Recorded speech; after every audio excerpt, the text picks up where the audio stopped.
My name is Margaret. I am 67 years old, and I live in Texas, USA. Before I go into my story, I want you to do something for me. Please subscribe, like, and click the notification button so you don't miss the next shocking chapters of my life.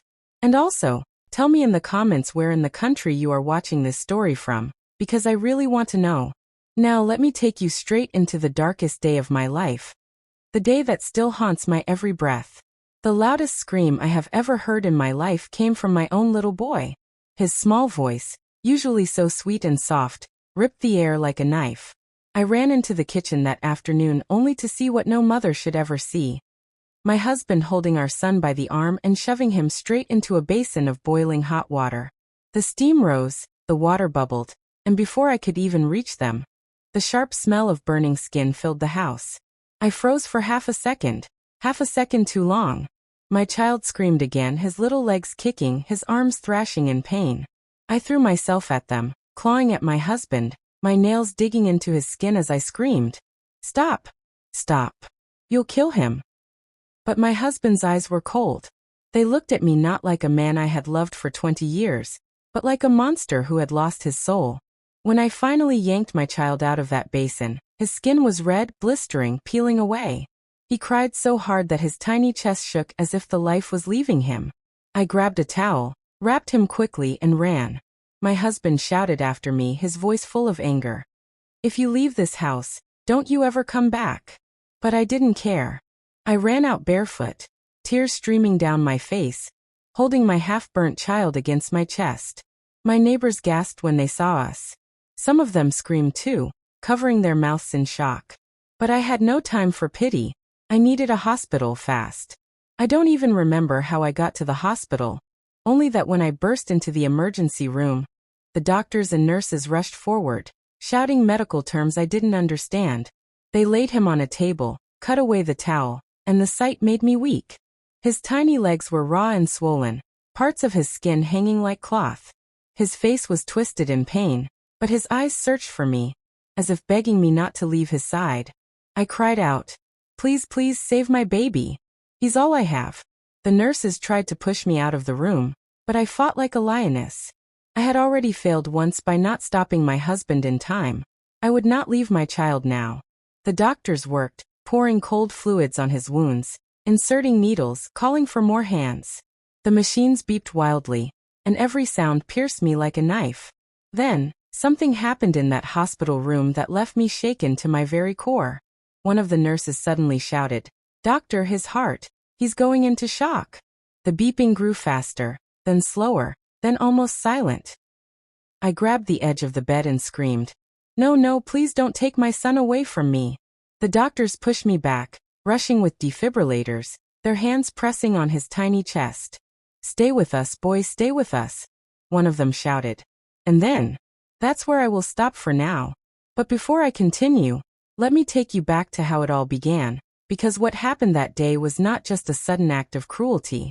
No, it was the result of years of pain, hidden scars, and choices I made that I wish I could undo. I met my husband, Richard, when I was only 24.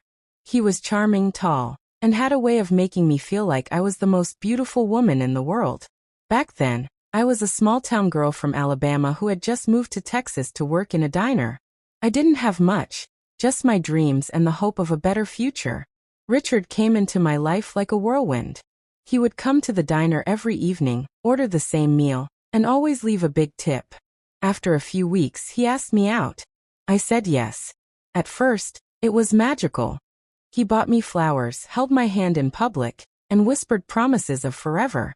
He told me, "Margaret, I will give you a life better than you ever imagined." And I believed him.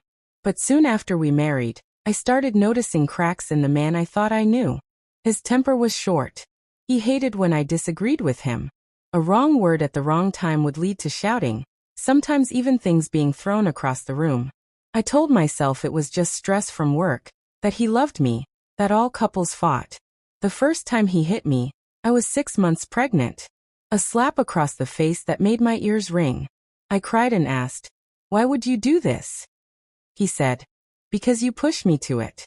Don't ever argue with me again." I should have left then. But I didn't. I told myself I had nowhere else to go, no money, no family close by. I told myself it would get better. But it never did. When our son was born, I thought maybe Richard would change. I thought fatherhood would soften him, make him gentle. For a short time, it seemed to. He would hold our baby boy and smile. But soon the shouting returned, the drinking, the fists slamming on tables. And then came that cursed day, the boiling water. As I sat in the hospital waiting room after they wheeled my child away, my heart was in pieces. I rocked back and forth, whispering prayers, promising God I would give up everything if only he would spare my son. Other parents looked at me with pity. Some even asked if I was okay, but how could I be okay? My baby was fighting for his life. Finally, a doctor came out. His face was serious, his eyes heavy. He said, "We've stabilized him for now, but the burns are severe. We need to transfer him to a special burn unit." Before I could even breathe in relief, another nurse came running, whispering something in his ear. The doctor's face changed instantly. He looked at me and said words that froze my blood. "Ma'am, there's something you need to see. It's about your son's condition." And with that, he motioned for me to follow him into a room. When I stepped inside, what I saw on the monitor made my knees buckle. My child's body wasn't just burned. Something else was happening inside him that no one could explain. The doctor led me into the small room, the sound of my child's weak breathing echoing from the monitor. My legs shook so badly that I had to hold onto the wall for balance. I expected to see his burns, the damage to his skin, but what I saw on that screen was something different. "Look here," the doctor said, pointing to an image of my boy's chest. "Your son's heart rhythm is unstable. The burns have caused more than just external damage. His body is going into something called systemic shock. If we don't act fast, he may not make it through the night." I felt the air leave my lungs. My vision blurred as if the world was spinning. No, you said you stabilized him." I cried, gripping his arm desperately. "We did," he replied calmly. "But with burns this severe, things can change in minutes. We'll have to put him on life support temporarily." The words life support struck me like a blade. My knees finally gave way, and I dropped to the floor, sobbing uncontrollably. Other nurses rushed in, lifting me gently and whispering, "Ma'am, you have to stay strong. Your boy needs you to be strong." Strong? How could I be strong when my husband had just destroyed our child's life? How could I be strong when the man I once trusted with my soul had turned into my worst nightmare? They wheeled my child into another room filled with more machines than I had ever seen in my life. I wasn't allowed inside, only to watch through the glass as doctors placed tubes into his tiny mouth and wires across his chest. His body looked so small on that big bed, covered with bandages, his skin raw and red. As I pressed my face against the glass, I whispered, "Hold on, baby. Mommy is right here." But deep down, a dark thought crept into my mind. What if he didn't? What if that was the last time I'd ever see him alive? Hours passed like days. I sat in the waiting room, shivering though the air was warm. The smell of antiseptic filled my nose. And every time the intercom buzzed, my heart skipped, afraid it was news about my boy. Other families came and went. Some left crying, some left relieved. But I remained, trapped between hope and despair. Suddenly, I felt a shadow fall over me. I looked up and froze. It was Richard. My husband stood there, his eyes red but not from tears. His lips twisted into a sneer. "So this is where you ran off to," he said coldly. I leapt to my feet, rage replacing my fear. "How dare you come here after what you did? You tried to kill our child." My voice was so loud that others turned to stare. He stepped closer, lowering his voice but not his venom. "You think anyone will believe you? You think you can turn the police on me? Don't forget, Margaret, you're nothing without me. That boy will only suffer more if you open your mouth." My fists clenched. For the first time in years, I looked him straight in the eye and said, "No, Richard. For once in my life, I am not afraid of you. If my son dies, you will rot in prison." For a moment, his mask cracked. His eyes widened as if he couldn't believe I dared to stand up to him. He leaned in and whispered, "We'll see." Then he turned and walked out of the hospital like nothing had happened. My body trembled, but something inside me shifted. I realized that no matter what happened to my son, I could no longer let Richard control me. The night dragged on. But at dawn, a nurse finally came out. "Ma'am," she said softly, "your son is alive.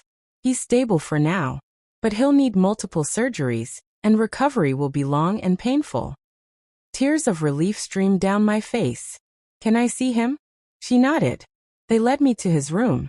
My baby lay there, surrounded by machines, his body covered in white bandages like a fragile doll. His eyes were closed, but when I touched his hand gently, his little fingers twitched. I broke down, kneeling by his bed. "Mommy's here. Mommy's not going anywhere." But even in that moment of fragile peace, something happened that turned the hospital upside down. The door suddenly burst open. 2 police officers walked in. My heart skipped. One of them said, "Mrs. Margaret, we need to ask you a few questions about how your child sustained these injuries." Before I could even respond, the second officer added, "We have reason to believe this might not have been an accident." My jaw dropped. Of course it wasn't an accident. My husband. But before I could finish, one of the nurses rushed in shouting, "Doctor, he's crashing again." My son's heart monitor blared wildly, the sharp beeps echoing through the room. Nurses swarmed around him, doctors pushing me aside. "Clear the room now," someone yelled. I stumbled back, tears blinding my vision. The police officers grabbed my arm, dragging me into the hallway as the doctors fought to save my child's life again. I screamed, clawing at the door. "Let me go. That's my baby. Don't take me away from him." But they held me firm, their voices cold. "Ma'am, until we know the truth, we need to treat this as a potential case of child abuse." My world spun. Not only was my child dying before my eyes, but now the police thought I was guilty of the very crime my husband had committed. And then, one of the nurses ran out of the room, her face pale, her voice trembling. She whispered something into the doctor's ear, and the next words out of his mouth froze my blood. The doctor's face turned as pale as paper when the nurse whispered in his ear. He looked up at the group in the hallway, me, the 2 police officers, and the other staff, and said words that almost knocked me off my feet. "Your son's injuries, they're not consistent with a simple accident. There are signs of repeated trauma on his body, old scars, bruises, things that happened long before today." I gasped. My hands flew to my mouth. No, that can't be true," I shouted. I would never hurt my child. But the officers' eyes hardened, as if they had already decided. One of them pulled out a notepad. "Ma'am, you'll need to come with us for questioning. If you resist, we'll have no choice but to detain you." I couldn't believe it. My baby was fighting for his life behind that door, and instead of standing beside him, they wanted to drag me away like a criminal.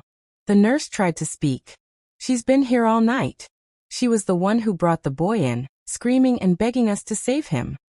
But the officer shook his head. "It's procedure. We have to treat everyone as a suspect until we know the facts." My legs went weak, but I forced myself to stand tall. "You're wasting time accusing me while the real monster is out there walking free. My husband did this. He's been abusing me and my child for years." The officers glanced at each other, uncertainty flashing in their eyes. But before they could respond, the doors to the room burst open again. Doctors wheeled my son out on a gurney, wires and tubes trailing behind. "He needs emergency surgery, now," one of them shouted. I lunged forward, trying to follow, but the police blocked me. My screams echoed down the hallway. "Let me go. Please, he needs his mother." The gurney disappeared into the operating room, the doors slamming shut behind it. I pressed my palms against the cold surface, sobbing uncontrollably. I felt the weight of the officers' eyes on me, their suspicion thick in the air. At that moment, I realized something terrible. Richard had not only destroyed my child, but he had set me up to take the blame. They eventually allowed me to sit in a small interview room inside the hospital, while my son was in surgery. The walls were bare, the chair cold, and the officers stood across from me with pens in hand. "Tell us exactly what happened," one demanded. I told them everything. About the boiling water, about how I ran barefoot to the hospital, about Richard's threats and years of abuse. My voice shook, but I spoke with every ounce of truth I had. When I finished, one officer frowned. Do you have anyone who can confirm your husband's behavior? Any witnesses to this so-called abuse? The question cut deep. I had lived in silence for so long, hiding the bruises, making excuses, pretending everything was fine. I had no photos, no police reports, nothing but my words. My voice cracked. Nobody believed me before. Why would they believe me now? Silence filled the room. Finally, the younger officer sighed. We'll investigate your husband. For now, you can stay in the hospital. But understand this, you're still under suspicion. I nodded weakly. At that point, I didn't care what they thought of me. All I cared about was whether my son would survive the surgery. The hours that followed felt like centuries. I paced the hallways, prayed in the chapel, and sat staring at the clock, begging it to move faster. Nurses walked past, their faces grim. I stopped each one, desperate for news, but they all said the same thing. He's still in surgery. We're doing everything we can. Finally, just as the sun began to set, the surgeon stepped out. His scrubs were stained, his eyes weary. My heart lodged in my throat. Your son made it through the operation, he said slowly. But that one word froze me. But the burns were deeper than we feared. We had to remove large areas of damaged tissue. The recovery will be long, and there may be permanent scars, both physically and emotionally. The next 48 hours are critical. If he develops an infection, his chances of survival drop significantly. Tears streamed down my face, but I managed to whisper, "Can I see him?" The surgeon nodded. When I walked into the recovery room, my breath caught. My baby lay there, so still, his tiny body wrapped in bandages like a mummy. Machines beeped softly beside him. I sat beside his bed, gently taking his hand. "Mommy's here, sweetheart," I whispered. "You're so strong. Please don't give up on me. I promise if you fight, I'll protect you from everyone who's ever hurt you." For a moment, his eyelids fluttered. I saw the faintest flicker of life. My heart leapt. But then his hand went limp again, and I nearly collapsed with fear. As I sat there, holding him, a deep rage began to burn in my chest. Richard was somewhere out there, free, maybe even celebrating while our child fought for his life. That thought tore at me more than anything else. I made a vow then and there. If the law didn't bring Richard to justice, I would. The next morning, a knock came at the door. I expected another nurse, but instead, it was a woman I hadn't seen in years, my sister Anna. "Maggie," she whispered, rushing forward to hug me. I heard what happened. Oh my God, is it true? Her embrace broke something inside me. I clung to her, sobbing into her shoulder. "He tried to kill our baby, Anna. He threw him into boiling water." Anna gasped, covering her mouth. "That man. I always knew he was no good. I begged you to leave him years ago." "I know," I choked out. "But I was too scared. And now look what he's done." Anna squeezed my hand. "You're not alone anymore. We'll fight this together. And if the police don't listen, we'll find another way." For the first time in days, I felt a glimmer of hope. But just when I thought things might calm down, the nightmare twisted again. That evening, as Anna and I sat beside my son's bed, the machines suddenly went haywire. The beeping grew frantic, the lights flashing red. Nurses rushed in, shouting orders. One grabbed me by the shoulders. "Get back, ma'am," I screamed as I watched them swarm around my boy. His little body convulsed, his chest rising and falling erratically. The doctor shouted, "He's coding. We're losing him." I clutched Anna's arm, both of us frozen in terror. And then, right before my eyes, the monitor flatlined. The shrill, continuous tone of the flatline pierced the air, louder than any scream I had ever heard. My legs gave way, and I collapsed to the floor. My son, my precious boy, was lying still, his small chest no longer rising. "Get the crash cart. Now!" the doctor shouted. Nurses wheeled in a machine, their movements fast but controlled. One began chest compressions, her hands pressing rhythmically against his tiny ribcage. Another tore open a packet, placing pads on his chest. Clear. His body jolted violently as electricity surged through him. I gripped Anna's hand, both of us crying out, "Please God, please save him." For a moment, the flatline continued. My heart sank deeper, the room spinning around me. then faintly a single beep. Then another. The line flickered, shaky but alive. "He's back," the doctor said firmly. Relief washed through the room like a wave, but it was fragile. The monitor showed a weak, unstable rhythm. My boy was still fighting, but death had brushed so close that I could almost feel its shadow. I fell to my knees beside the bed. "You're a warrior, baby. Don't give up. Mommy's not leaving you." After the team stabilized him, the doctor pulled me aside. His face was grave. "Mrs. Margaret, listen carefully. Your son's body is shutting down from the trauma. We can keep resuscitating him, but his organs are struggling. If this continues, he may suffer brain damage or worse." The words stabbed my heart. "Are you saying I should let him go?" I whispered, horrified. The doctor shook his head quickly. "No. But you need to prepare yourself for the possibility that even if he survives, his life will never be the same." I turned away, clutching the wall for support. The thought of losing him was unbearable. The thought of keeping him only to watch him suffer for years. That was another kind of torment. Anna touched my shoulder gently. "Maggie, don't lose hope. He's still here. That means something." I nodded weakly, wiping my tears.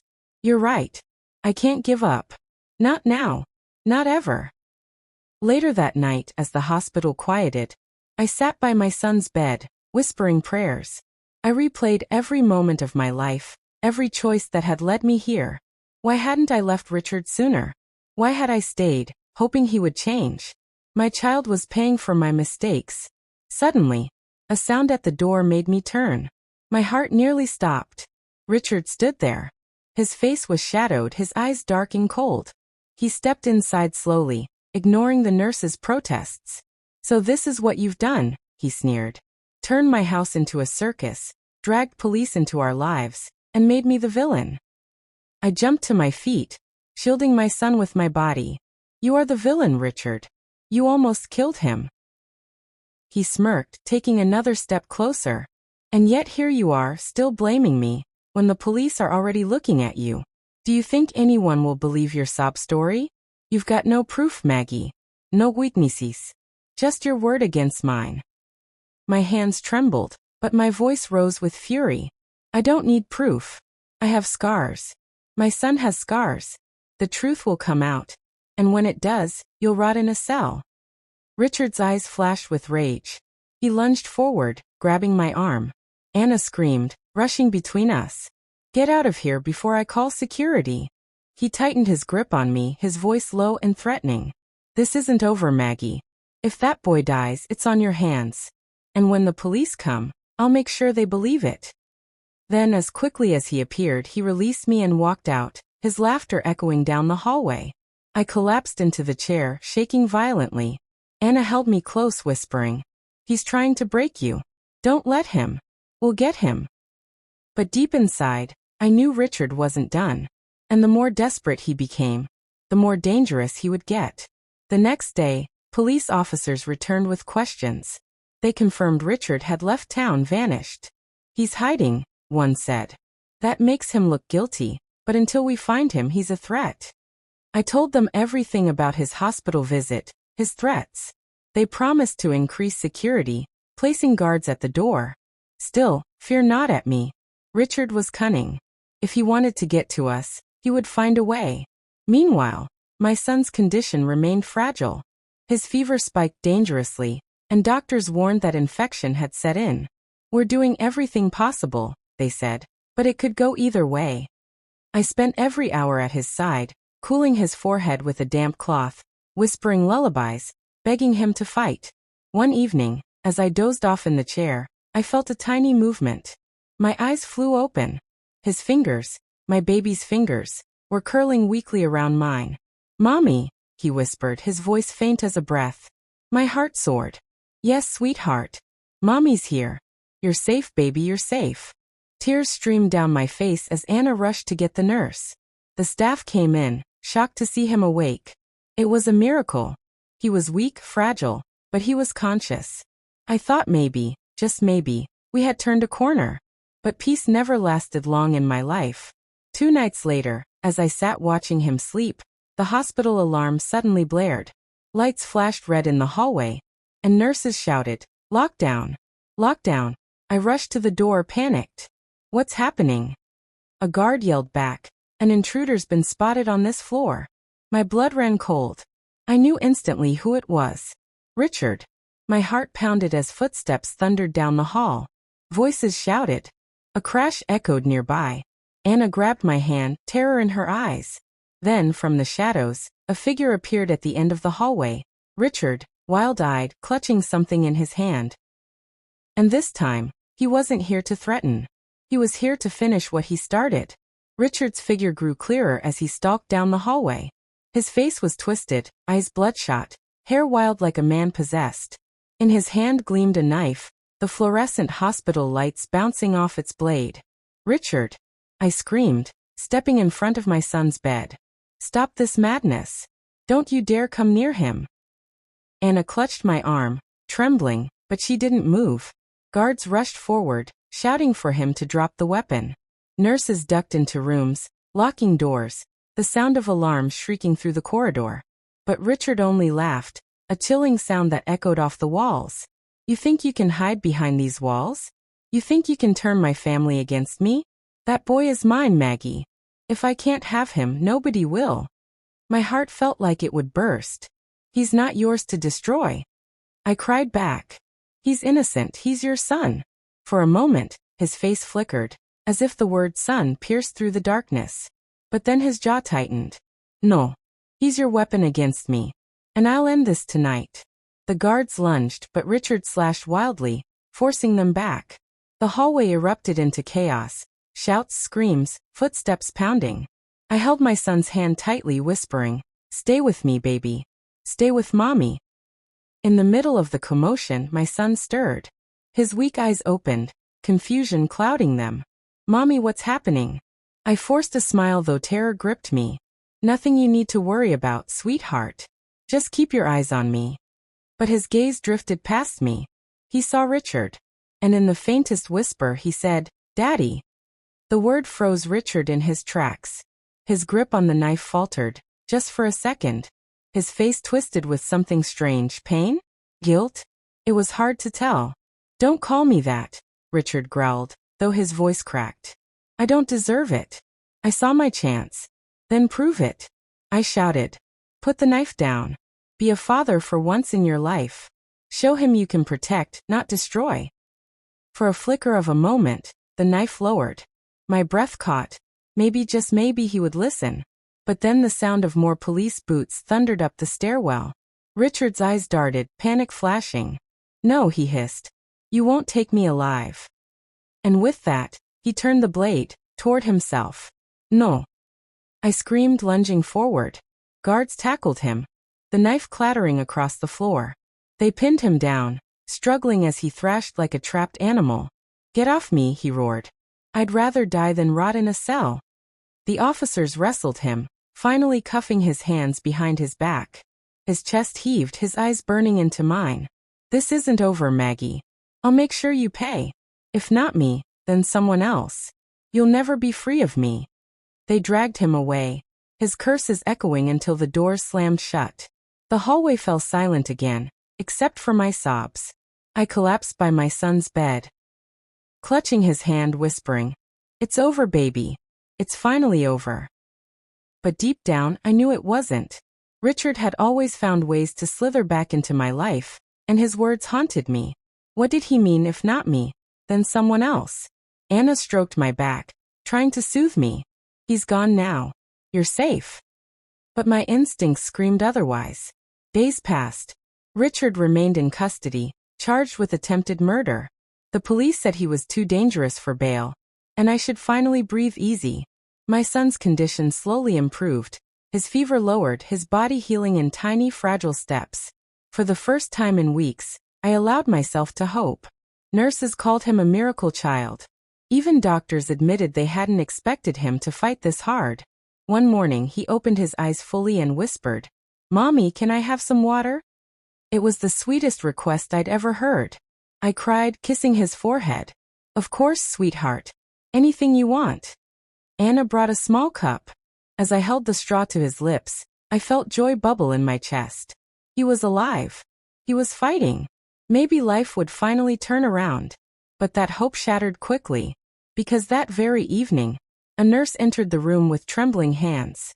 She shut the door quietly, her eyes darting. "Mrs. Margaret," she whispered urgently. "You need to know. There's talk inside the hospital. Richard has friends. Dangerous ones. He's already called them." My stomach dropped. "What do you mean?" The nurse leaned closer. "He has connections. People willing to do his bidding. The police can keep him locked up, but not them. You and your boy aren't safe here. Not safe anywhere." Anna gasped. "Are you saying they might come here?" The nurse nodded. "You didn't hear this from me. But be ready. They don't forgive easily." Fear clawed at me again. I looked at my fragile son, barely hanging on, and my heart ached. How could I protect him when even the walls of a hospital weren't safe? That night, I couldn't sleep. I sat by his bed, listening to the hum of the machines, the rise and fall of his breath. Every sound in the hallway made me jump. Every shadow made me fear the worst. Around midnight, Anna dozed off in the chair beside me. I tried to close my eyes, but something made me look toward the window. And that's when I saw it. A figure outside, barely visible through the glass, standing in the shadows of the parking lot below. Watching. My blood froze. I rushed to the window, but as soon as I moved the curtain, the figure slipped back into the darkness. Gone. Had I imagined it? Or was it real? My hands shook as I closed the blinds tightly. My mind screamed at me. Richard's words, the nurse's warning, it all made sense. He wasn't bluffing. I backed away, clutching my son's hand, whispering, "I won't let them take you. I'll die before I let them take you." But deep inside, I knew the war was far from over. And just before dawn, the sound of glass shattering echoed through the hose. The shattering glass pierced the silence of dawn like a gunshot. I jolted upright in the hospital chair, my heart slamming against my ribs. Anna woke with a gasp, her eyes darting wildly. My son stirred, groaning softly, as if even in his weak state he felt the terror that rushed into the room. "What was that?" Anna whispered, her voice trembling. I held my breath. The corridor outside was too quiet, eerily so. No rushing nurses, no voices, just stillness after the sound of broken glass. Then came the footsteps. Heavy, deliberate, echoing against the polished hospital floor. Someone was inside. I jumped to my feet, pressing my back against my son's bed, shielding him. My mind screamed for options, but fear clawed at me, drowning every rational thought. The door handle rattled. Anna gasped. "Oh God." "Stay calm," I whispered, though my own voice shook. I grabbed the four-pole beside the bed, clutching it like a weapon. The handle rattled again, harder this time, then stopped. For a second, the silence was unbearable. I thought maybe they'd moved on, maybe it was just a false alarm. But then bang. The door burst open, slamming against the wall. Two masked men stormed in, their dark clothes blending with the shadows. One carried a crowbar, the other a handgun that gleamed under the dim light. My knees nearly buckled, but I planted my feet firmly. "Get out. This is a hospital. You have no right here," I shouted, though my voice cracked. The man with the gun raised it slowly, pointing directly at me. "Shut up, lady. Where's the boy?" I froze. My blood ran cold. They weren't here for money. They weren't here at random. They were here for my son. Anna screamed, rushing forward. But the man with the crowbar shoved her hard. She hit the floor, groaning in pain. My son whimpered weakly. "Mommy." I tightened my grip on the four-pole, standing between them and his bed. "You'll have to kill me first." The man with the gun sneered. "That can be arranged." For a heartbeat, the room seemed frozen. The air was thick, the tension unbearable. My son's shallow breaths, Anna's groans, the pounding of my own heart. It all mixed with the chilling click as the man cocked the gun. But then, down the hallway, voices erupted. Security. Nurses. Someone had heard the crash. The masked men cursed. "We don't have time. Grab the kid." "No." I screamed, swinging the four-pole with all my strength. It smacked against the gunman's arm, and the shot fired, bang. But the bullet went wide, embedding into the wall. The sound was deafening. My son screamed in terror. Anna crawled under the bed, crying. The man with the crowbar lunged at me. I blocked with the pole, the metal clanging against metal. My arms shook from the impact, but adrenaline fueled me. Get her out of the way, the gunman snarled. The crowbar-wielding man shoved me aside, his strength overwhelming. I fell hard, the pole clattering away. Before I could scramble up, he grabbed my son by the arm, yanking him from the bed. My boy cried out in pain. Let him go, I screamed, clawing at the man's arm. He pushed me back again, lifting my son like a rag doll. My heart shattered hearing his sobs. Mommy, Mommy, don't let them take me. Tears blurred my vision. I won't, baby. I won't. Suddenly, the doorframe filled with guards and nurses shouting orders. Put the child down. Drop the weapon. The gunman spun, firing 2 quick shots into the hallway. People screamed, ducking behind carts and doors.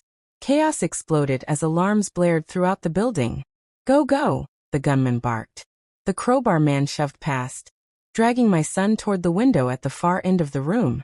My stomach dropped as I realized what they planned. Escape through the same broken glass they came from. No. I roared, surging to my feet. I tackled the man from behind, my nails digging into his skin, my teeth gritted with fury. You won't take him from me. He stumbled, dropping my son back onto the bed. My boy screamed, curling into a ball.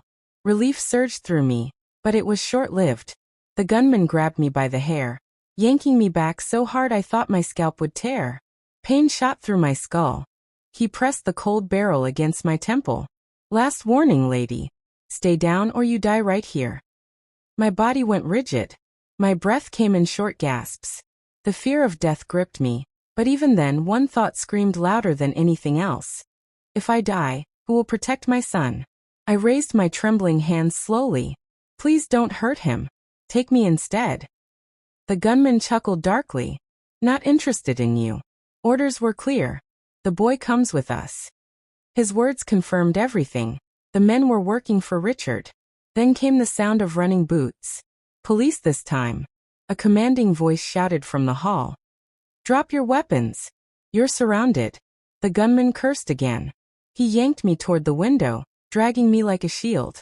The other man grabbed my son once more, hoisting him over his shoulder. Stop! I screamed, thrashing, clawing, biting, anything to break free. My son's terrified screams tore at my soul. The gun pressed harder against my temple. One more move and her brains paint the wall. The police hesitated. I could hear their radios crackling, their breaths heavy, their fear palpable. They didn't want to risk a shot. The men edged toward the shattered window, desperation in every step. My son kicked weakly, crying out for me. Mommy, don't let them take me. I couldn't breathe. My vision blurred with tears. My entire body screamed to fight, but the gun dug deeper, a cruel reminder of my helplessness. And then it happened. As the men reached the window, my son slipped from the kidnapper's grasp. His frail body fell to the floor with a thud, his head dangerously close to the bed frame. The impact silenced the room. Everyone froze. My heart stopped.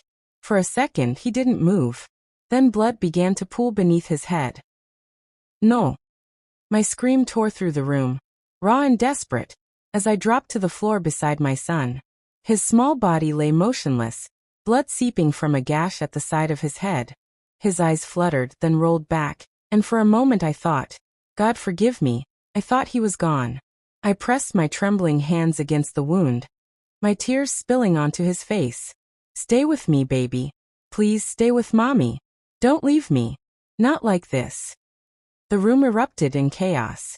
Police surged forward, guns raised, shouting orders.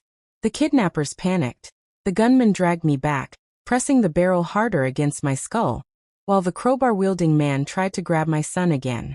But the sight of his blood must have shaken him, because his grip faltered. This wasn't the plan, he snapped. He's hurt bad. I don't care, the gunman growled. We take him, or we're dead either way. Richard will kill us if we fail. My heart twisted at the sound of his name. Richard. Even locked in a cell, his reach stretched like poison. Don't touch him. I shrieked, clawing at the man's arm. My son whimpered weakly under me, his small hand twitching as if trying to hold mine.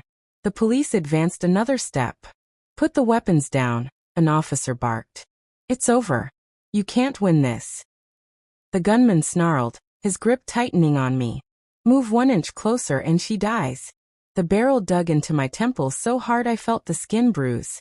My vision swam, my chest tightened, but even through the terror, my eyes stayed locked on my son. He needed help, real help. Every second he bled was another second closer to losing him forever. And then, in the midst of the standoff, my son's lips moved. Barely a whisper, but I heard it. Mommy, water. It broke me. My brave little boy, half-conscious, bleeding, still asking for something so simple. My tears poured harder. Yes, baby. I'll get you water. I promise. Just hold on. The gunman hissed in frustration. Shut him up. Grab him and let's go.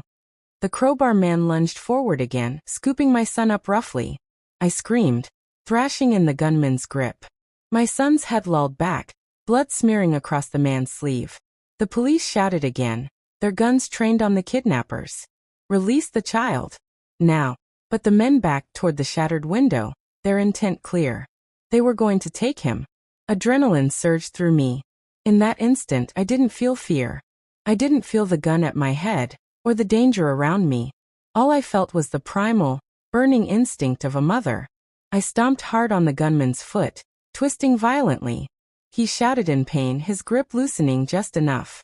I ducked, ramming my elbow into his stomach. The gun fired, bang. The bullet grazing the wall inches from my son. Chaos exploded. Officers charged in, firing warning shots. Nurses screamed from the hallway. The crowbar man stumbled as I threw myself onto him, clawing, biting, doing anything to free my son. My nails tore his skin. My teeth sank into his arm. He howled, dropping my son back onto the bed. I wrapped my arms around my boy, shielding him with my body. You're not taking him. Not while I'm alive. I screamed. The police stormed the room fully now. One officer tackled the crowbar man, pinning him to the ground. Another fired a shot that shattered the gunman's weapon from his hand.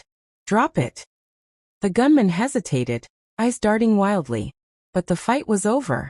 He raised his empty hands, cursing, as 3 officers forced him down. It was over. Or so I thought. The kidnappers were dragged out in cuffs, spitting threats and curses. This isn't the end. Richard will finish what we started. Their words chilled me, but I didn't care in that moment. All I cared about was the tiny body in my arms. My son's blood soaked through my clothes, warm and sticky. His breaths came shallow, his skin pale. Stay with me, baby, I whispered, rocking him gently. Mommy's here. You're safe now. Doctors rushed in, shouting orders. They pried him from my arms, placing him on a stretcher. I tried to follow, but an officer held me back gently. Please let them work, he said softly. I shook my head violently. No. He needs me. I can't leave him. But the stretcher disappeared through the doors, swallowed by the sterile white hallways. I collapsed against the wall, sobbing uncontrollably. Anna wrapped her arms around me, crying too. He'll make it, Maggie. He has to. But in my heart, doubt gnawed like a monster. Hours crawled by like years. Every tick of the clock was torture. I paced the waiting room, my clothes stiff with dried blood, my body trembling from exhaustion. Anna tried to get me to sit, but I couldn't. Finally, a doctor emerged, his face grim. My legs almost gave out at the sight of him. Mrs. Margaret? He asked gently. I rushed to him, clutching his arm. Is he alive? Please tell me he's alive. The doctor sighed. Your son is stable for now. The head injury is serious. He's lost a lot of blood. But he's strong. We're doing everything we can. Relief washed over me, so sharp it left me weak. I slid to my knees, sobbing into my hands. Thank you, God. Thank you. But then the doctor's voice grew heavier. There's something else. We found traces of something unusual in his system. I looked up, confused. What do you mean? The doctor hesitated. It appears your son was poisoned. Small amounts, likely over time. We're running more tests to confirm, but... The world tilted beneath me. Poison? My son? Anna gasped. Oh my God. The doctor placed a hand on my shoulder. We'll do everything to flush it out. But you should prepare yourself. Whoever hurt him didn't just mean to burn him. They meant to kill him. I staggered back, my hand covering my mouth. My mind raced. Burned, poisoned, kidnapped, it all pointed to the same monster. Richard. Even locked in a cell, he was still destroying us. But how? And then it hit me like a punch to the CH. It had to be someone on the inside. Someone close. Someone in the hospital. I froze as the realization sank in. If my son had been poisoned here, then he wasn't safe even in the arms of doctors. And when I turned my head slowly toward the hallway, I caught sight of a nurse standing at the far end, watching me. Her eyes met mine. And then she smiled. The smile chilled me to the bone. It wasn't the warm, professional smile of a caregiver. It was twisted, deliberate, as if she knew something I didn't. My breath caught in my throat. For a moment, I couldn't move, couldn't speak, couldn't even think. The hallway stretched long and empty between us, but her eyes locked onto mine, piercing and unblinking. And then, just as quickly as she appeared, she turned and walked away. "Wait!" I shouted, my voice echoing through the corridor. I stumbled forward, my legs weak from hours of stress and fear. But by the time I reached the end of the hallway, she was gone. Anna hurried after me. "Maggie, what is it? Who was that?" I gripped her arm, trembling. "That nurse, the one who was watching me." She smiled, like she knew about the poisoning. "Anna, I swear it was her. She's part of this." Anna's eyes widened. "Are you sure?" "Yes. I know what I saw." My voice cracked, but conviction burned in me. We hurried back to the waiting room where the doctor was still giving instructions to staff. I rushed to him, my words tumbling out. "Doctor, there's a nurse, short brown hair, blue scrubs, about mid-30s. She was watching me, and I swear she knows something about my son's poisoning. You need to check who she is." The doctor frowned, flipping through the chart on his clipboard. "That description fits. Nurse Kimberly. But she's been with us for years. Reliable. Respected. Why would she?" "Because Richard is behind this." I cut him off, my voice trembling with rage. "Don't you understand? He has people working for him, even outside prison. She could be helping him." The doctor hesitated, clearly torn between logic and the desperation in my voice. Finally he nodded. "I'll have security look into it. But for now, your son is our priority. He's fighting, but we can't rule out long-term damage. Please focus on him while we handle this." But I couldn't focus. Not entirely. I sat by my son's bed, holding his tiny hand, watching the rise and fall of his chest. Every beep of the machines, every flicker of his eyelids filled me with both hope and dread. Anna tried to soothe me. "He's strong, Maggie. Strong like you. He'll pull through this." I nodded, but my mind was racing. If Nurse Kimberly, or whoever she truly was, had poisoned my son, then she could still be around. Watching. Waiting for another chance. That night, I refused to sleep. I sat awake, eyes fixed on the door, the shadows, the glass window. Every nurse who entered made my heart race. I studied their faces, their movements, their eyes. Was she one of them in disguise? Or was she gone for good? At around 3 a.m., exhaustion began to gnaw at me. Anna had dozed off again in the chair, her head slumped to the side. I rubbed my eyes, whispering a prayer under my breath. And then faintly I heard it. A voice. Whispering. At first, I thought it was my imagination. But then the sound grew clearer. Words carried through the thin walls. "Finish the job, before morning. Richard said no mistakes this time." My blood ran cold. I crept to the door and pressed my ear against it. Two voices. One male, one female. Low, hushed but deadly serious. "Poison didn't work fast enough. We need another way." I gasped silently, my hands flying to my mouth. They were talking about my son. I looked back at him, so small and fragile on the bed. My sweet boy, fighting for his life, completely unaware that death itself lingered just outside his door. Panic clawed at me. I couldn't stay silent. I shook Anna awake. "They're here. They're talking about him. They want to finish it." Anna blinked rapidly, trying to shake off sleep. "What? Who? Shoo," I hissed, pointing to the door. The voices faded, footsteps echoing down the hall. Anna's face went pale. Oh my God. What do we do? I clenched my fists. We protect him. No matter what.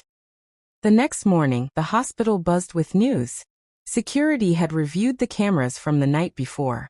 2 staff members, Nurse Kimberly and an orderly named David, had been caught on video entering my son's room when no one was watching.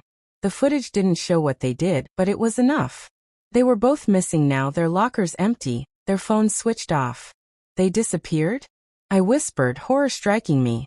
Yes, the head of security confirmed. We believe they were planted here long before your son was admitted. Whoever they're working for, they planned this carefully. Richard. It had to be Richard. Later that afternoon, I finally broke down in front of my son's bed. I stroked his hair, my tears dripping onto the sheets. Why us, baby? Why do they want to hurt you? You've done nothing wrong. As if he heard me, his tiny hand twitched, squeezing my fingers ever so slightly. My heart leapt. He was still fighting. Stay with me, I whispered. Please. I promise I'll keep you safe. But even as I said the words, doubt gnawed at me. How could I keep him safe when the very walls meant to protect him were crawling with Richard's shadows? That evening, just as I was beginning to calm, a nurse entered with a tray of medicine. Her face was unfamiliar, too unfamiliar. She smiled politely, but her eyes gave her away. Cold. Calculating. I leapt up, blocking her path. What are you giving him? She blinked innocently. Just his scheduled medication, ma'am. Doctor's orders. Show me. I demanded, my voice sharp. She hesitated, just for a second. But it was enough. I grabbed the tray and knocked it to the floor. Vials shattered, liquid spilling across the tiles. The nurse gasped, her mask slipping. It was Kimberly. My blood turned to ice. Before I could shout, she lunged at me with a syringe clutched tightly in her fist. The needle gleamed inches from my throat. The syringe flashed under the harsh hospital lights, its needle glinting like the fang of a serpent. Time slowed. I could hear my own heartbeat pounding in my ears, could feel the air leave my lungs as Kimberly lunged forward. I twisted just in time, her arm grazing past my neck. The syringe scraped against my shoulder, the sting sharp and burning. Anna! I screamed. Anna bolted from the chair, grabbing a metal tray and hurling it across the room. It clattered against Kimberly's back, throwing her off balance. The syringe slipped from her fingers, rolling across the floor. For a moment, I thought it was over. But then Kimberly's face transformed. Gone was the mask of calm professionalism. Her eyes burned wild. Her lips curled into a snarl. You should have stayed quiet, she hissed. Now both of you will die. She lunged at me again, her hands clawing for my throat. I stumbled backward, my back slamming into the 4-pole. The machines monitoring my son beeped wildly as Kimberly shoved me. Her fingers wrapped around my neck, squeezing. My vision blurred, black spots dotting my sight. Anna screamed, yanking at Kimberly's arms. Let her go. But Kimberly shoved her away with surprising strength. Anna crashed into the bedside table, knocking over water and pills. My son whimpered in his sleep, stirring weakly at the noise. The sound reignited something primal in me. My baby, my reason to live, was in danger. I clawed at Kimberly's face, my nails digging into her skin. She shrieked, loosening her grip just enough for me to twist free. Gasping for breath, I grabbed the 4-pole and swung it with every ounce of strength left in me. The pole struck her shoulder with a sickening thud. She screamed, stumbling to the floor. But she wasn't finished. Oh no. This woman was relentless. She scrambled toward the syringe, her fingers brushing the floor, reaching desperately for it. No. I roared, diving forward. My hand closed around the syringe first. I ripped it off the floor and held it high. Kimberly froze, her chest heaving, her eyes wide. You wouldn't, she spat. You don't have the guts. I stared down at her, my hand trembling violently. The needle glistened, filled with whatever poison she had prepared for my son, or for me. My heart thundered in my chest. You tried to kill my child. I whispered, my voice breaking. You think I won't stop you? Her lips curved into that same chilling smile she had given me in the hallway. You can kill me, Maggie. But it won't stop him. Richard will never stop. You and that boy are already dead. You just don't know when. Rage tore through me.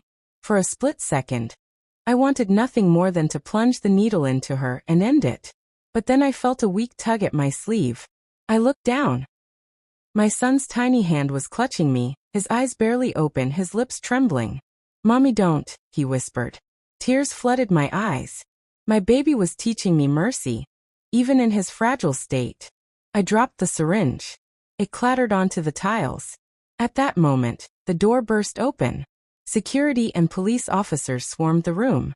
Two of them tackled Kimberly, dragging her thrashing body to the floor. She screamed, kicking, her voice echoing through the room. "You think this is over, Maggie?" she shrieked as they cuffed her hands behind her back. "He's coming for you. Richard will finish what I started." They hauled her out, her screams fading down the hall. The room fell silent except for my sobs and the beeping machines.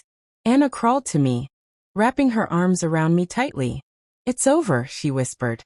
"It's finally over." But I shook my head. "No, it's not.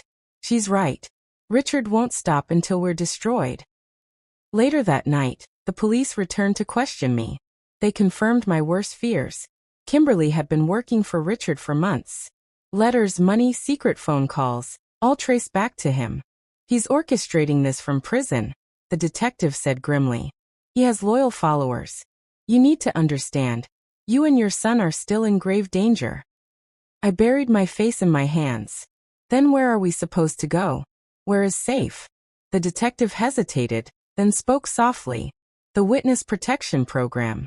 If you agree to testify against him in court, we can relocate you. New names. New lives." The words hit me like a thunderclap. Leave everything behind? My friends? My home? Even Anna? But when I looked at my son, pale and fragile in his hospital bed, I knew. His life was worth more than anything else. "I'll do it," I whispered. "I'll do whatever it takes." Days later, plans were set in motion. Paperwork signed. Details kept secret. Anna promised she would help in any way she could, even if it meant staying behind. The hardest part was saying goodbye.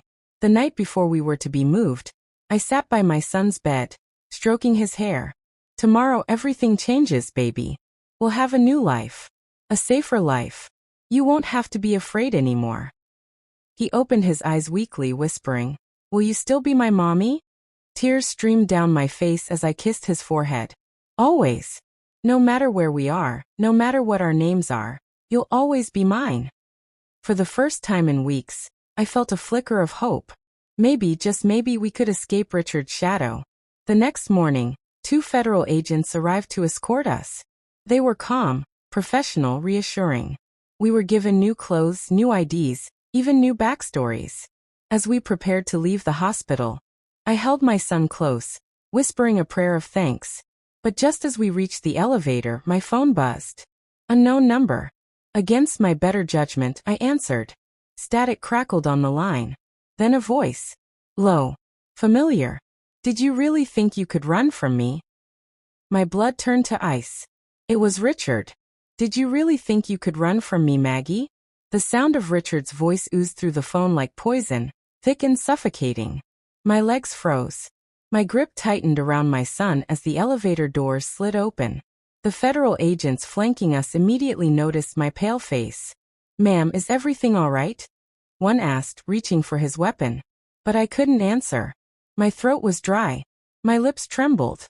I pressed the phone harder to my ear, my voice barely above a whisper. How are you calling me?" Richard's chuckle was low and menacing, a sound that made my stomach twist. "Prison bars mean nothing to me, Maggie. Did you really think a few concrete walls could keep me away? I have eyes everywhere, ears everywhere, and I will never stop until I have what's mine." I glanced down at my son, who was looking up at me with tired, fearful eyes. His tiny fingers clutched my shirt, as if he knew who was on the other end. "Please," I begged, my voice cracking. "Please don't hurt him anymore. He's just a child." Richard's tone grew sharper, colder. "And yet you defied me. You took him from me. You made me a laughingstock. Do you know what they call me now in here? A weak man. A fool who couldn't even control his own wife. You humiliated me, Maggie. And for that, there is only one punishment." The line went dead. The elevator doors closed, swallowing us in silence. My heart thudded so loud I thought everyone could hear it. The agents exchanged uneasy glances. "Who was that?" one asked firmly. I swallowed hard, forcing words out. It was him. Richard. He knows where we are. The agent cursed under his breath, immediately grabbing his radio. "We need backup. Now. Possible breach." The elevator jerked to life, carrying us down toward the garage where the van waited. Every second stretched endlessly. My palms were slick with sweat. When the doors finally opened, I expected chaos. Richard's men waiting, guns raised, violence ready to erupt. But the garage was eerily still. The only sound was the hum of fluorescent lights and the echo of our footsteps. The agents ushered us quickly toward the black van. My son's head rested against my shoulder, his breathing shallow but steady. I held him tighter, whispering, "Almost there, baby. Almost safe." We climbed inside, the agents taking their positions. The van roared to life, pulling out of the garage. For a brief, fleeting moment, I allowed myself to hope. Maybe Richard was bluffing. Maybe it was just a scare tactic. But then my phone buzzed again. This time it was a text. "Look behind you." My blood ran cold. I turned my head slowly toward the rear window. There it was. A black SUV. Tinted windows. Following us. "Agent. They're behind us." I cried out. The driver glanced into the mirror, his jaw tightening. "Buckle in. This ride's about to get rough." The van accelerated, weaving through the city streets. Tires screeched as the SUV followed, closing the gap. My son stirred, whimpering. "Mommy, what's happening?" I kissed his forehead, trying to mask my terror. "It's okay, sweetheart. Hold on tight." The SUV swerved, bumping the back of our van with a loud crash. The impact jolted us forward. The agents drew their weapons, shouting into their radios for backup. Another crash. This time harder. The SUV rammed us again, metal screeching against metal. "Hang on," the driver shouted, taking a sharp turn. The van skidded, nearly tipping before righting itself. My heart pounded. Every breath felt like it could be my last. Through the chaos, my phone buzzed once more. Another message from Richard. "You can't hide from me, Maggie. Even if you run, you'll always belong to me." I gritted my teeth, fury surging through my fear. For years, Richard had controlled me with terror. For years, I had been his prisoner, his victim. But now, I wasn't just fighting for me. I was fighting for my son. "No," I whispered fiercely. "Not anymore." The driver suddenly shouted, "Hold on." The SUV rammed us again, this time sending us spiraling into an alley. The van crashed against a dumpster, the impact throwing me sideways. Pain shot through my shoulder as I clutched my son tightly, shielding him. The agents recovered quickly, guns raised. The SUV screeched to a stop just yards away. Its doors opened. Four masked men stepped out. Armed. Ready. "Get down." One of the agents yelled, returning fire. Gunshots cracked through the air, echoing off the alley walls. I curled around my son, covering his ears, praying, "Please God, don't let them take him. Don't let them take my baby." Bullets ricocheted. Sparks flew. One of the masked men went down, but the others kept advancing. Then I saw him. At the far end of the alley, standing tall in the shadows, was a figure I knew all too well. Richard. How was he here? He wasn't supposed to be out. He wasn't supposed to be free. But there he was. Smiling. Watching. His presence alone froze me to the core. "Maggie," he shouted over the gunfire. "Bring me my son, and I'll spare your life." My body shook. My arms tightened around my child. "Never." I screamed, my voice hoarse. Richard's smile widened. He raised his hand, and one of his men pulled something from the SUV. A gasoline canister. The man splashed it across the ground, the sharp smell filling the alley. Another struck a match, the tiny flame dancing wickedly. Richard's voice thundered, cold and commanding. "If I can't have him, then nobody will." The match dropped. Flames roared to life, racing across the alley floor toward the van where we were trapped inside. The fire spread fast, the heat pressing against us, smoke already curling through the broken windows. My son coughed weakly in my arms. My eyes burned. The agents shouted desperately, firing at the men, but the fire was closing in. I realized with terrifying clarity, if we didn't escape in seconds, we would burn alive. And Richard stood there in the shadows laughing. The flames crackled hungrily, devouring the gasoline-soaked ground, racing toward the van like a monster with an endless appetite. Heat slammed into my face, making my skin sting. Smoke clawed into my lungs, choking me. My son coughed violently against my chest, his small body trembling. "Maggie, get down," one of the agents shouted, his gun blazing through the smoke. But there was nowhere to go. The van was boxed in. Fire roared on one side, gunmen on the other. My mind screamed at me. We were trapped. Richard's laughter echoed across the alley, loud and cruel. "Burn, Maggie. Burn with your precious boy. Let the world see what happens when you defy me." I felt panic surge up my throat, threatening to drown me. But then I looked into my son's terrified eyes. His little hands clutched at my shirt, as if I was the only shield he had against the world. And in that moment, something inside me shifted. No, I wouldn't let Richard win. Not today. Not ever. "Move to the back," the driver yelled, shoving the rear doors of the van open. The agents covered us with rapid fire, bullets slicing through the haze. I clutched my son tight and bolted toward the exit, Anna right beside me, coughing violently but refusing to leave us behind. Together we leapt out, stumbling onto the pavement. The fire exploded behind us, engulfing the van in an inferno. The blast knocked us forward, ears ringing. I shielded my son's head as shards of glass and burning debris rained down. "Go! Go!" the agents screamed, dragging us toward the narrow exit of the alley. But Richard's men weren't letting us escape so easily. Two of them broke through the smoke, guns raised. I froze, my body shielding my son instinctively. But before the triggers could be pulled, Anna picked up a loose brick and hurled it with everything she had. It struck one of the men squarely in the head. He dropped, his gun clattering. The other swung his weapon toward her, but one of the agents fired first, dropping him in a spray of sparks. "Run!" Anna shouted, her voice hoarse, her face blackened with soot. And we did. We burst out of the alley, stumbling into the street. Cars screeched to a halt, horns blaring as pedestrians screamed at the sight of the flames behind us. For a moment, hope surged. Maybe we were safe. Maybe Richard had failed. But then, I saw him again. Richard stepped out of the shadows, walking calmly through the chaos as if the world itself bent around him. His eyes locked on mine. Cold. Possessive. Unyielding. He wasn't laughing now.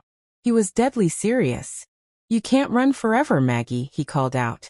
"Every breath you take belongs to me. That boy, he's mine. You're only delaying the inevitable." An agent aimed his gun at Richard, but before he could fire, Richard raised his hands. A chilling grin spread across his face. And that's when I saw it. A detonator. He pressed the button. Behind him, the SUV erupted into flames. The explosion ripped through the street, sending shockwaves that shattered windows and flipped cars. The blast knocked me off my feet. I curled around my son, shielding him with my body as fire and glass rained down. When I looked up, dazed and trembling, Richard was gone, vanished into the smoke. Hours later, we were safe, or as safe as the hospital's underground bunker could make us. The agents had whisked us away, sealing every entrance. Doctors checked over my son, assuring me he would recover, though his burns would need long-term care. Anna sat beside me, her arm bandaged, her eyes red from smoke and tears. She whispered, "That man, he's not human, Maggie. He's a devil." I nodded, staring at my son as he slept. My heart ached with every beat. "He won't stop, Anna. He'll never stop. Not until one of us is gone." The words tasted like ash, because deep down I knew they were true. The detective returned that evening, his face grim. "We've confirmed it. Richard escaped prison 2 days ago. The warden and 3 guards are missing. We suspect they helped him. Maggie, you need to understand, this is no longer about protection. This is war." Va. The word settled deep into my bones. That night I couldn't sleep. Every sound in the bunker made me jump. Every shadow felt like Richard's eyes watching me. I sat beside my son's bed, stroking his hair, whispering prayers. Then I heard it. A faint tapping. Top, top, top. I froze. It was coming from the vent above the bed. Slowly I lifted my gaze. Through the slats of the vent, two eyes stared back at me. Cold. Familiar. Richard. He smiled. And whispered. Just loud enough for me to hear. Found you. The whisper slithered into my ears like a snake, freezing every drop of blood in my veins. Found you. I couldn't breathe. Couldn't move. My body locked in terror, as those eyes glowed through the vent slats. Eyes I thought I'd never see again outside of nightmares. Richard. My heart pounded so violently I thought it might burst. I reached instinctively for my son, pulling his sleeping body closer to me. His tiny chest rose and fell, so peaceful, so unaware of the danger just inches away. Anna. My voice was a broken whisper. Anna, who had dozed off in the chair beside me, blinked awake. She followed my gaze to the vent, and gasped, clapping her hand over her mouth. Richard's grin widened in the shadows. Oh, don't stop on my account. Whisper my name like you used to, Maggie. Say it for me one last time. I stumbled backward, clutching my child. Panic surged through me, but anger boiled just beneath it. How was this possible? This was a government-protected bunker. Guards at every door. Cameras in every hall. And yet, Richard was here. Watching. Anna scrambled to her feet, slamming the red emergency button on the wall. Alarms blared instantly, echoing through the bunker like a heartbeat of war. Richard's chuckle vibrated through the vent. Sound the alarms, sweetheart. Scream for help. It won't matter. I told you I'll always find you. The vent suddenly rattled violently, metal groaning as he pushed from the other side. My stomach dropped. He wasn't just watching. He was trying to get in. Move. Anna screamed, grabbing me by the arm. We bolted from the room just as the vent cover burst open with a metallic clang, screws bouncing across the floor. I didn't dare look back. I just ran, my son clutched tight against me, his sleepy confusion turning into frightened cries. The hallway lights flickered red with the alarm. Armed agents came charging toward us. He's in the ventilation system. Anna shouted, pointing back at the room. The agents immediately radioed commands, their voices tight with urgency. Boots thundered across the concrete floors as more guards converged. But Richard was faster than all of them. The vents above rattled and banged as he crawled through them like some unholy predator. I could hear his laughter echoing through the metal, bouncing around us. Run, Maggie. Run faster. Make me chase you. One of the ceiling grates crashed open just ahead. Richard's hand shot out, grabbing at me. I screamed, stumbling back as the agents opened fire. Bullets tore through the vent, sparks flying. Richard withdrew his arm, hissing like an animal, but his voice came back louder, wilder. You think you can stop me with bullets? I am your fate, Maggie. You belong to me. The agents pushed us down a side corridor. My son's sobs broke my heart, his little voice crying out, Mommy, I'm scared. I pressed his face into my shoulder, whispering, It's okay, baby, Mommy's got you. I'll never let him hurt you again. But deep inside, I wasn't sure if I believed my own words. We were herded into a reinforced control room. The heavy steel doors slammed shut, locks engaging with a loud click. Banks of monitors flickered, showing every hallway, every entrance, every corner of the bunker. For a moment, I felt a flicker of relief. Maybe this room could hold him. Maybe here, at last, we were safe. But then I looked at the screens. One by one, cameras went dark. Static consumed the images, each feed cutting off as though someone was walking through the bunker smashing them. Anna's face went pale. He's taking out the cameras. He knows exactly where they are. I pressed my son tighter against me, my entire body trembling. How? How does he know this place? The detective's voice, grim and heavy, answered me. Because someone gave him the plans. My stomach dropped. A traitor.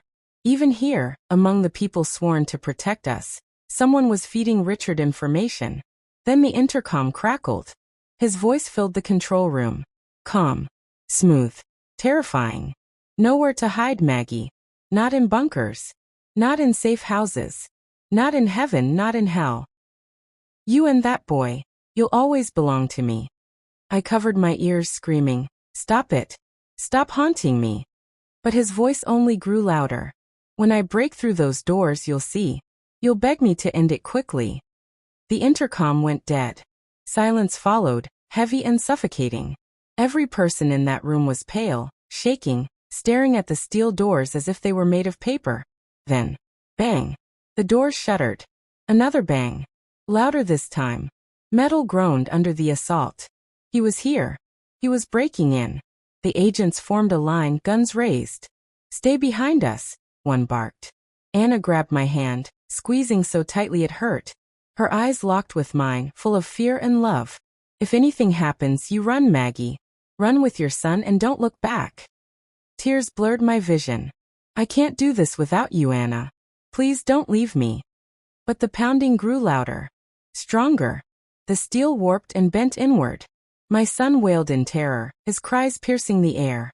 And then, with one final earth-shaking crash, the doors burst open. Smoke poured in. The alarm screamed. And through the haze, Richard stepped into the room. Tall. Unstoppable. Smiling like the devil himself. "Maggie," he purred, spreading his arms as if welcoming me home. "It's time." He stood in the doorway like a nightmare finally stepping into daylight. Smoke curled around him, framing his body as if the shadows themselves bent to his will. His hair was damp with sweat, his prison clothes replaced with a black jacket. The grin on his face was the same one he'd worn the first time he ever struck me. "Maggie," he said softly, like a lover greeting his bride. "You've made this so much harder than it needed to be." The agents aimed their weapons, shouting commands. "Drop to the ground. Hands where we can see them." But Richard didn't even flinch. He took another step forward, the heavy steel door behind him lying twisted and broken on the floor. "You've been lying to yourself, Maggie," he said, his eyes locking on me. "You thought you could run. But every breath you take is still mine." My son whimpered in my arms. Anna tightened her grip on my shoulder. I could feel her trembling. One of the agents barked. "Take one more step and we shoot." Richard smiled wider. "You think bullets will stop me?" He suddenly threw something small onto the floor, a silver cylinder. "Grenade!" one of the agents yelled. They lunged, dragging me and Anna to the ground, shielding us with their bodies. A deafening blast tore through the room, smoke and sparks filling the air. My ears rang. The lights flickered and went out, plunging the room into darkness lit only by the red glow of the emergency lights. When I opened my eyes, Richard was gone from the doorway. He was inside. Shadows moved in the smoke. A gun went off. One of the agents cried out, dropping to his knees. Another tried to drag him back, but a dark figure struck from behind. I scrambled backward with my son clutched tight, my back hitting the cold wall. "Anna!" I called, coughing. "I'm here," she shouted through the haze, groping her way toward me. Her hand found mine and squeezed hard. A low voice floated through the smoke, soft and mocking. "Come out, Maggie. Bring me the boy, and I'll let the others live." I clutched my son even tighter. "You'll never have him," I shouted, my voice cracking. Richard laughed, a sound that chilled me to the bone. "You still don't understand. He's mine. Always has been." The remaining agents fired into the smoke, but Richard moved like a phantom. Each flash of the muzzle showed him in a different place, closer, closer. One of the monitors sparked and exploded. Shards of glass rained down. The emergency lights flickered again. My son buried his face against my chest, whispering, "Mommy, I'm scared." "I know, baby," I whispered back, stroking his hair, my tears falling onto his head. "I know. Mommy's got you." Anna crouched beside me, her own face streaked with soot and fear. "We have to move, Maggie. He's hunting us." "But where?" "The doors are blocked." Her eyes darted to the far wall. A service hatch barely big enough for a person to crawl through. "There. It leads to the utility tunnel." I stared at it, my heart pounding. "We'll never make it." Anna gripped my arm. "You have to try. For him." Another gunshot cracked through the smoke. An agent fell. Another shouted into his radio desperately, "We're under siege. We need backup now." But the line went dead. Static. Richard's voice came over the radio instead, taunting. No one's coming, Maggie. Just you and me, like it always should have been. I swallowed hard, forcing my shaking legs to move. Anna and I crawled toward the hatch, keeping low, clutching my son between us. Behind us, something shifted in the smoke. Then his voice, right behind my ear. Going somewhere? I spun around and saw his silhouette emerging, closer than I thought possible. His hand reached out, fingers curling like claws. I screamed. Anna lunged, throwing herself at him. The impact knocked him back for an instant. Run, she yelled. Go, Maggie. Go now. No, I cried, reaching for her. But she shoved me hard toward the hatch. Go. I scrambled, shoving the hatch open with my free hand, pushing my son inside. He crawled forward, crying. I squeezed in after him, my heart breaking as I looked back. Through the smoke, Anna was on the ground, Richard looming over her. His hand wrapped around her throat. Our eyes met one last time.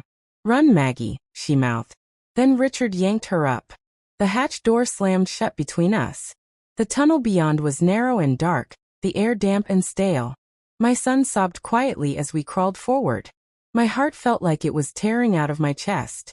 Every inch I moved felt heavier with guilt. Anna had saved me, and I had left her behind. I could still hear faint sounds behind us. Shouting. A struggle. Then silence. I kept crawling, whispering to my son. Almost there, baby. We're almost free. At the end of the tunnel a faint light glowed. An exit. Salvation. I pushed harder, my knees scraping against concrete, my lungs burning. Then, just as I reached for the handle of the exit grate, a hand shot out from the darkness ahead, grabbing my wrist. I froze. Slowly, a face emerged from the shadows of the tunnel. It wasn't an agent. It wasn't a rescuer. It was Richard. He smiled, his eyes glittering in the dim light. Did you really think you could crawl away from me, Maggie? He yanked me forward hard, dragging me out of the tunnel into another chamber I hadn't seen before. A sub-basement room with concrete walls and a single flickering bulb. My son screamed. Richard's hand closed around my mouth. Shoo, he whispered, his grin widening. It's just us now. Like it was always meant to be. The air in the sub-basement was damp and heavy, like the walls themselves were breathing. A single light bulb swung overhead, casting long, broken shadows across the cracked concrete floor. Richard shoved me forward, and I stumbled, nearly falling on top of my son. He crouched quickly, wrapping his small arms around me. Mommy, don't let him take me, he whimpered. I won't, baby, I whispered fiercely, holding him close even as my hands shook. Richard's footsteps echoed as he circled us like a predator studying its prey. His grin never left his face. You've made this a game, Maggie, he said softly. But games always end. And I'm the one who decides how. I glared at him through tears. You're sick. You need help. He laughed, not the deep booming laugh of joy, but a hollow, broken one that made my skin crawl. Help. I don't need help. I need control. You took that from me when you ran, when you tried to hide him from me. I clutched my son tighter. He's not yours. He's mine. Richard crouched low, his face level with mine, his eyes burning. He's ours, Maggie. Do you hear me? Ours. He carries my blood. He is my legacy. You can't change that no matter how hard you try. I spat the words like fire. He will never be like you. For the first time, Richard's smile faltered. His jaw tightened, his eyes narrowing. Slowly he stood, his shadow stretching tall and menacing against the wall. You've always underestimated me, he said quietly. But tonight, I'll prove to you how wrong you are. He turned to a metal cabinet in the corner, yanking it open. My stomach dropped when I saw what was inside. Ropes, duct tape, tools that made my blood run cold. My son hid his face against my chest, whimpering. I could barely breathe. Richard pulled out a roll of tape and a knife. He twirled the knife casually in his hand, his grin returning. We're going to play one last game, Maggie. Winner keeps him. My heart stopped. No. Yes, he said, tilting his head like a child playing make-believe. And don't worry, I'll make it fair. He tossed the knife onto the floor between us, the blade clattering against the concrete. Then he stepped back. "Defend yourself," he said. "Show me how badly you really want him." My son clung to me, crying harder. "Mommy, don't." Every part of me screamed to protect him, to fight. But my body trembled with fear. Richard was stronger, faster. He wanted me broken. Still, I reached for the knife. My hand shook as I lifted it, pointing it toward him. "That's my Maggie," he whispered, almost lovingly. "The fire's still there." He lunged. I screamed, swinging wildly. The blade grazed his arm, a thin line of blood appearing. His grin twisted into rage. He grabbed my wrist, slamming it against the wall. The knife clattered to the floor. Pain shot up my arm. "Not good enough," he roared, his face inches from mine. "You can't protect him." I kicked, clawed, anything to get free, but his grip was iron.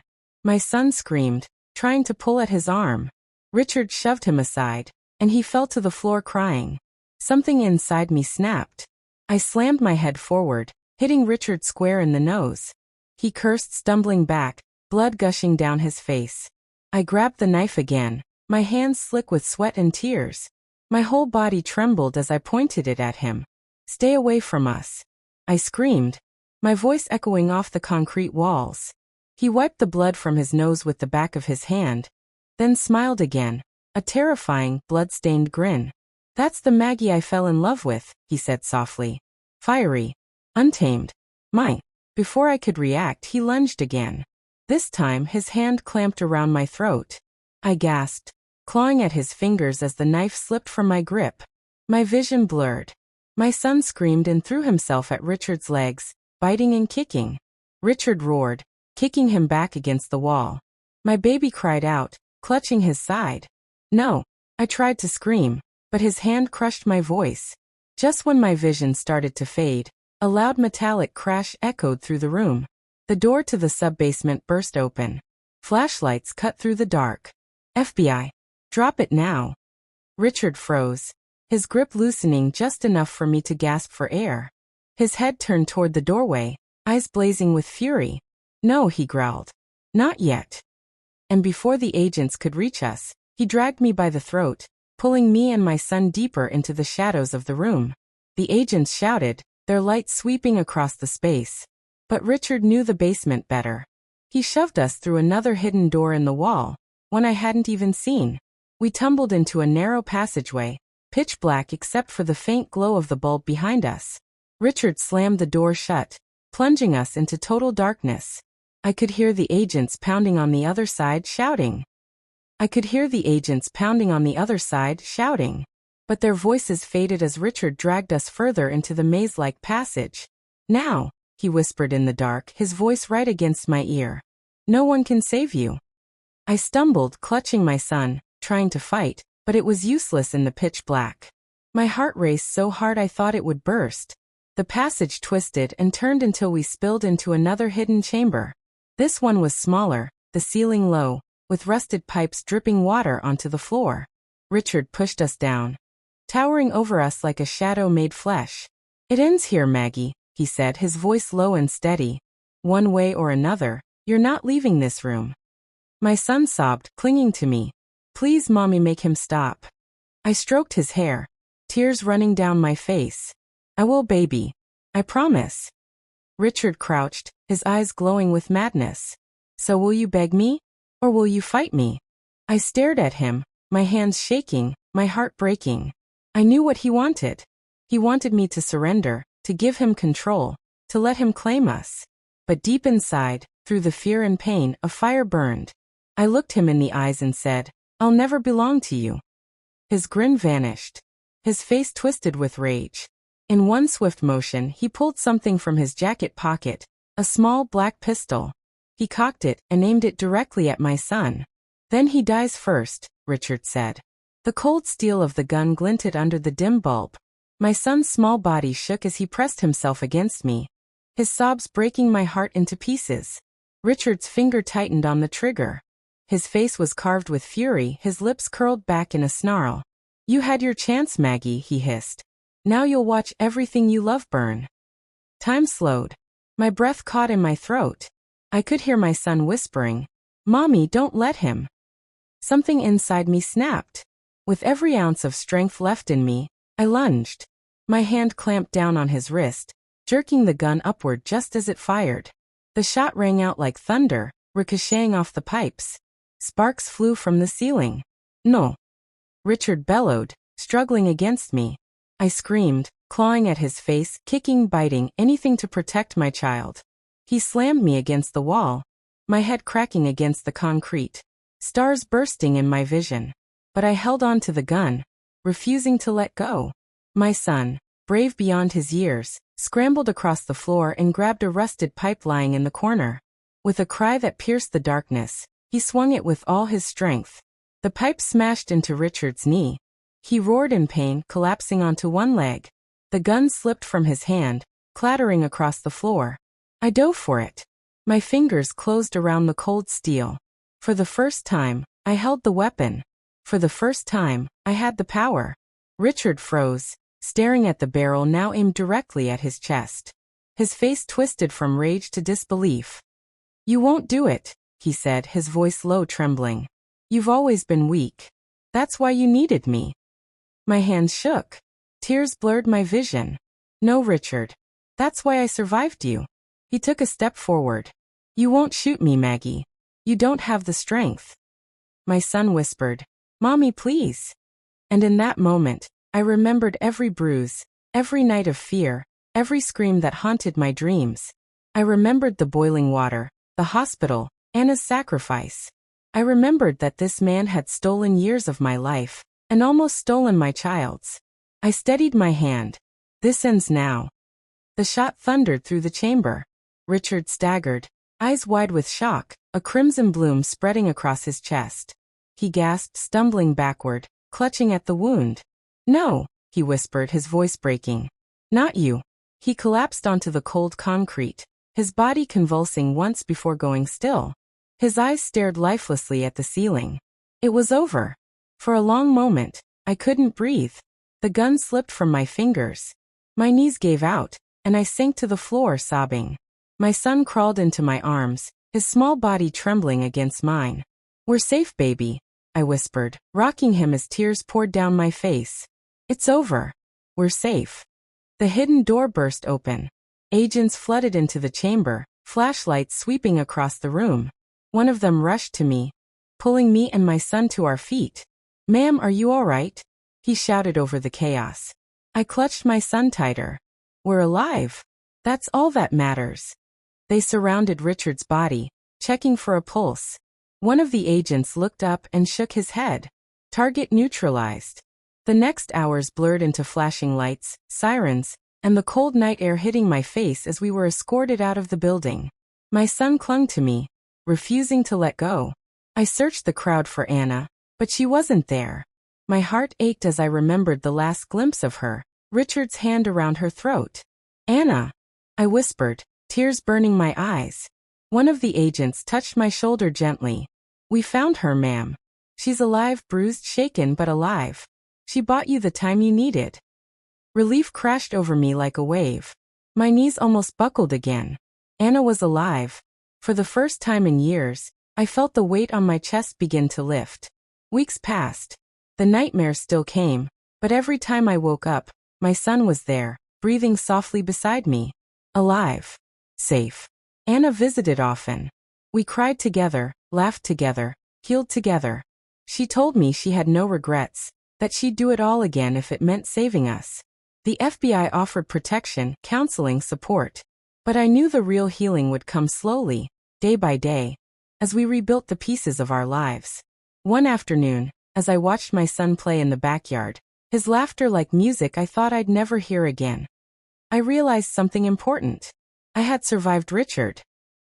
Not just his fists, not just his cruelty, not just his madness. I had survived his darkness. And in doing so, I had shown my son the most important lesson of all. That no matter how broken you feel, no matter how deep the fear runs, you can rise. You can fight back. You can win. To everyone watching my story right now, let me say this. If you're in a place of pain, if someone has convinced you that you are weak, that you cannot live without them, hear me. You are stronger than you know. You are worth more than they want you to believe. And you do not have to stay in the darkness. Leave. Speak. Fight. Because survival is not just about breathing. It's about reclaiming your life. So that's my story. My name is Maggie. I'm 68 years old, speaking from Houston, Texas. I want to thank you all for staying with me through this journey. If you found strength or hope in my story, don't forget to like, subscribe, and click the notification button so you won't miss the next story we share. And please, before you go, tell me in the comments, from which part of the country are you watching this? I would love to know. Until next time, stay strong, stay safe, and never forget, you are not alone.